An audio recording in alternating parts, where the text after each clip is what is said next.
Buenas, somos el grupo 7, vamos a hablar de los actos de comercio. Yo soy Raúl Vander. En su definición, un acto de comercio sería aquella acción que un individuo o una empresa llevan para intercambiar este, bienes, productos o servicios. En este caso, cualquier tipo de compra, venta o presentación de servicios será un acto de comercio si cumple con los siguientes elementos. Está la ganancia, que implica que ambas partes obtienen algo del acuerdo. La disposición, que quiere decir que ambas partes estén, como su nombre lo indica, dispuestos a hacer el acuerdo. Y la normativa, que es que exista un reglamento que regule dicho acuerdo. En cuanto a su clasificación, están los actos de comercio objetivos, que son actos de comercio sin importar quiénes sean los que estén realizando la acción, como pueden ser establecimientos de tipo, por ejemplo, bancario. ¿Sí? Los actos comerciales de tipo bancario suelen ser objetivos. Por su parte están los subjetivos, que si existe una dependencia de que uno de los actos de que uno de los actores no sea un comerciante, como por ejemplo puede ser cuando un vendedor te vende frutas en la calle, por ejemplo. Esos actos de comercio suelen ser subjetivos.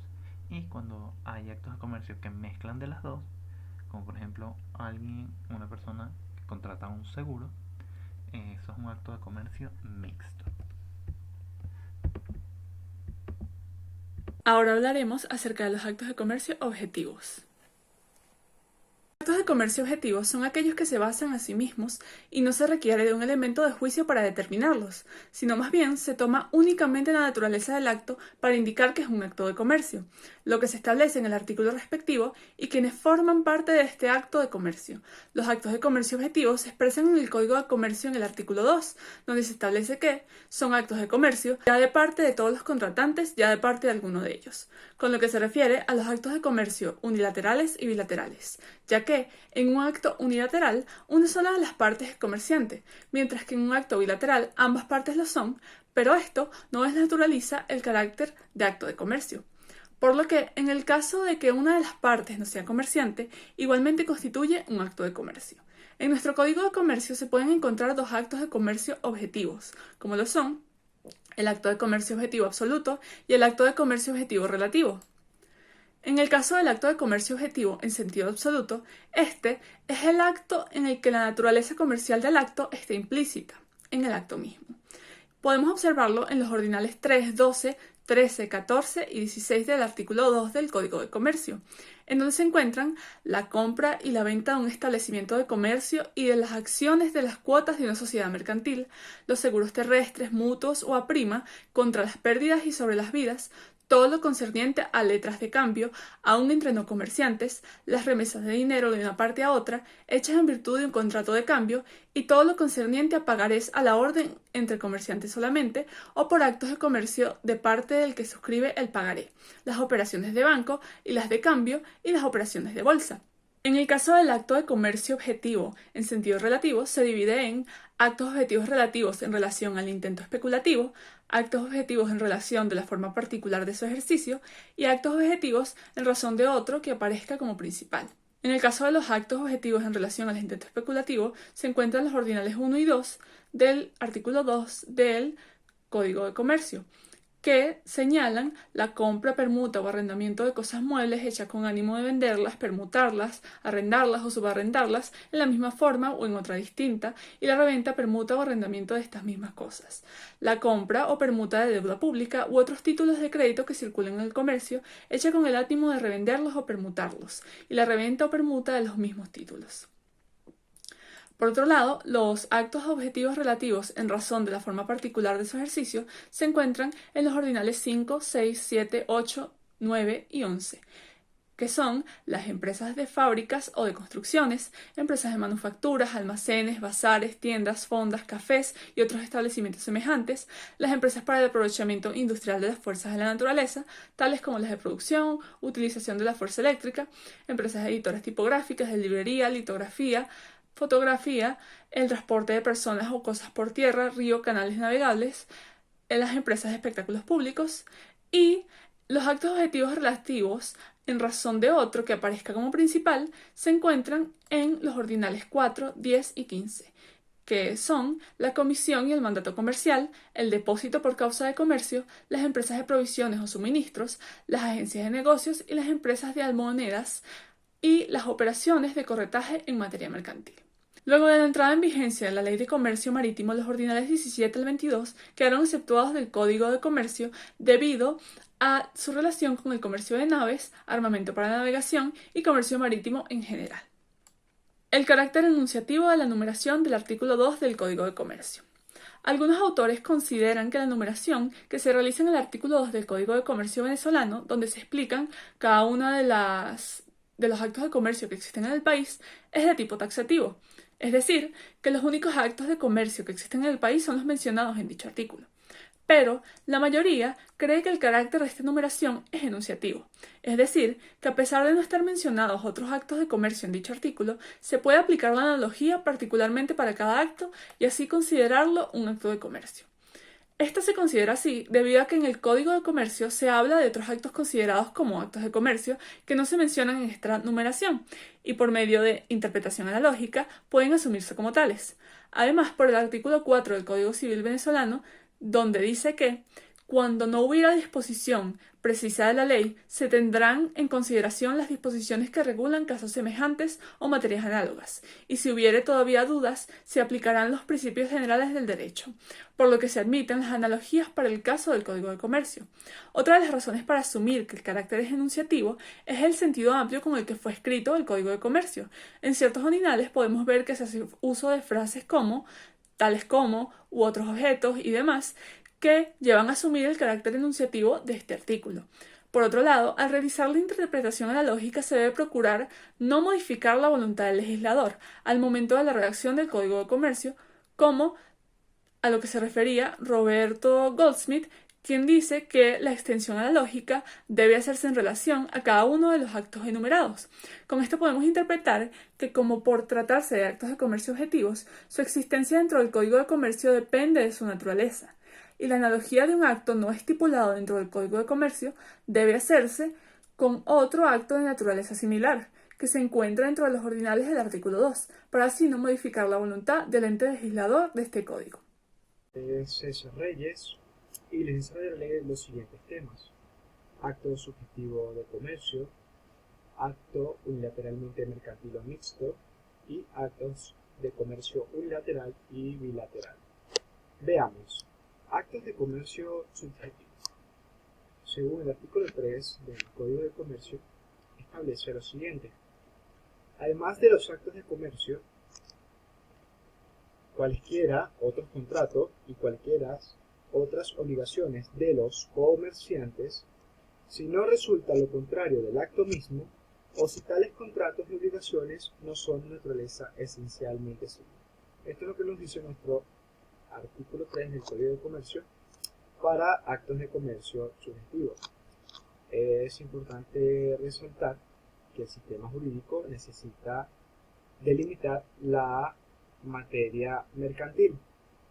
Por tanto, establece que este tipo de acto de comercio está restringido al ejecutado únicamente por los comerciantes, quedando sus actos sujetos a la ley y jurisdicción mercantil.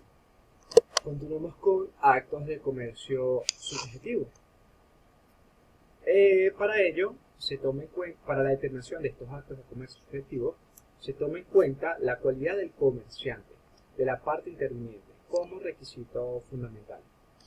Sin embargo, existen excepciones en las cuales las actuaciones de un comerciante no se consideran actos subjetivos.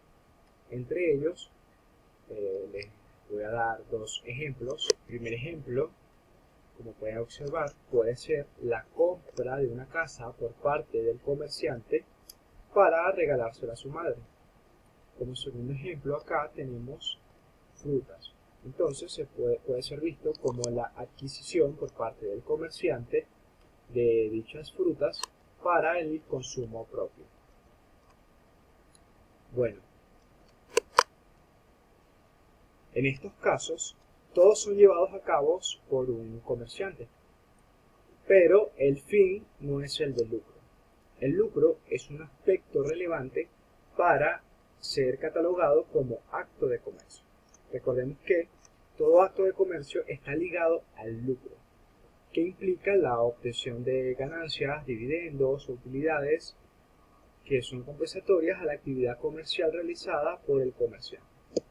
Por lo tanto, no se califican como actos de comercio subjetivo, porque van en contra del acto en sí mismo. Bien, continuemos ahora con actos de comercio mixto. Veamos. Si los actos de comercio suelen ser objetivos y subjetivos, y pueden ser de comercio para una parte y no para otra, es posible su coexistencia con el acto de comercio a los efectos de la naturaleza de las obligaciones que genera y de la jurisdicción y la competencia a la cual quedan sometidos los conflictos que se derivan. Por consiguiente, puede coexistir en el acto de comercio la naturaleza dual civil y mercantil permitida por la ley, razón por la cual se les denomina actos de comercio mixto. Este es el caso de los seguros de vida, que es el acto de comercio para las empresas aseguradoras, pero no para el asegurado, porque la vida no es un acto de comercio según lo estipulado en el artículo 6 del Código de Comercio. Ojo aquí, las cuentas corrientes y cheques no son actos de comercio por parte de las personas no comerciantes, a menos que procedan de una causa mercantil, según lo estipulado en el artículo 6 del Código de Comercio. Esto quiere decir que son actos de comercio para los comerciantes, pero no para quienes no lo son. Estos son nuestros dos ejemplos. Ahora, recapitulando un poco lo leído anteriormente con respecto al acto de comercio mixto, podemos ver lo anterior como que la materia en sí permite la existencia de comercio mixto o unilateral, es decir, aquellos que se caracterizan porque uno de los sujetos que intervienen en la relación mercantil al mismo tiempo el otro es civil, tal como ocurre en la compra y venta en el artículo para el consumo, que quien vende realiza una operación comercial y quien compra realiza una operación civil. Gran parte de los actos de comercio son unilateralmente mercantiles o mixtos. Esto significa que la relación corresponde solo a una de las partes involucradas. Entre uno de los ejemplos para estos actos de comercio mixto podemos encontrar cuando un individuo necesita adquirir un automóvil, realizando la compra en una distribuidora de autos. Para la persona que compra el automóvil es un acto civil. Esto es porque no tiene un fin de lucro y es un acto aislado. Para la empresa que dio el bien es un acto de comercio.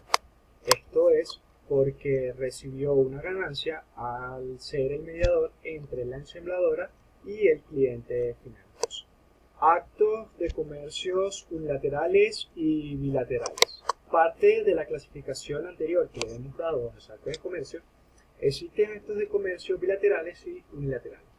Estas dos aceptaciones se han considerado generalmente para determinar los contratos unilaterales y bilaterales y sus respectivas consecuencias jurídicas en cuanto a las obligaciones de las partes.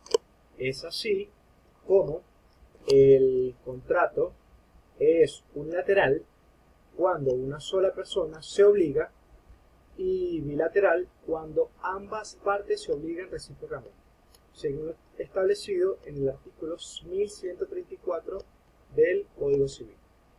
Los actos de comercio no son solo meras operaciones mercantiles, sino obligaciones y contratos mercantiles. En ese sentido, es posible su clasificación en unilateral, cuando una sola parte del acto de comercio se obliga, y bilateral, cuando ambas partes del acto de comercio se obligan recíprocamente.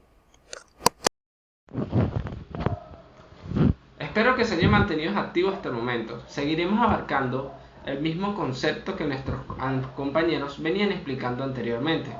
pero en esta ocasión hablaremos acerca de lo que es la comerciabilidad de las operaciones inmobiliarias en el derecho venezolano. Me llamo Romo Velázquez y podemos comenzar. En un primer plano comenzaremos citando a César Vivas, el cual a través de un ensayo nos plantea el siguiente mensaje. Los actos de comercio son una categoría destinada a delimitar la materia a la cual se contraen las leyes mercantiles. Partiendo de este concepto y retrocediendo un poco en la historia venezolana, tenemos que antes del año 1950 no existían dudas al considerar a las operaciones inmobiliarias totalmente excluidas del campo o ámbito mercantil. Es decir, para hasta entonces todavía este concepto no era tomado en cuenta y mucho menos se veía reflejado en nuestras leyes. Pero en los años 1953-1955, el doctor René de Sola publicó su tesis doctoral sobre la comercialidad de los inmuebles y defendió la posibilidad de la aplicación analógica a esta categoría de bienes. Esta última tesis estaba constituida básicamente por 3 principios fundamentales, los cuales posteriormente pasarían a formar parte de, por así decirlo, la estructura pilar de este concepto. El primero de ellos nos plantea la enumeración del artículo 2 del Código de Comercio, el cual nos dice que esta no es taxativa y un ejemplo de ello son las expresiones usadas en él o que se ve reflejada en el mismo, tales como la palabra semejantes y tales como. El segundo planteamiento hace referencia a los artículos 4 y 5 y nos dice que estos se excluyen del ámbito mercantil y también que excluyen a otros actos aun cuando sean ejecutados por comerciantes, entre los cuales no están las operaciones inmobiliarias. Por último, tenemos que hay actos objetivos que se refieren a inmuebles. Ya pasando a definir el concepto principal de todo esto, tenemos que la comerciabilidad de los inmuebles ha sido acogida por nuestro máximo tribunal, siguiendo no solo los argumentos que en su momento fueron esgrimados por el doctor René de Sola, sino porque es el criterio que ha sido acogido hoy en día por la mayoría de los países. Es decir, que ya la mayoría de los países lo está implementando y Venezuela no podía ser la excepción de todo esto. Ya atacando otro punto, tenemos a las actividades excluidas del comercio. Ripper las divide en 3 subcategorías. La primera nos dice que son aquellas a las que se han practicado inmemorialmente, aún antes de la aparición de un derecho comercial, como la agricultura y el artesano. La segunda nos dice que son aquellas que tienen un alto nivel intelectual, como las profesiones liberales. Y la tercera, que son aquellas que suponen subordinación a un patrono, es decir, los empleados no realizan el comercio por sí mismos.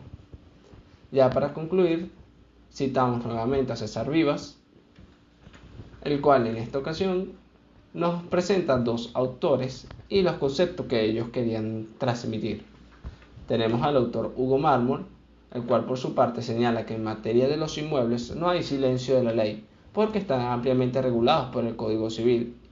Y tenemos a Borjas, quien sostiene que en el caso de la especulación inmobiliaria no se puede recurrir al método lógico extensivo, pues ni la historia ni el término mueble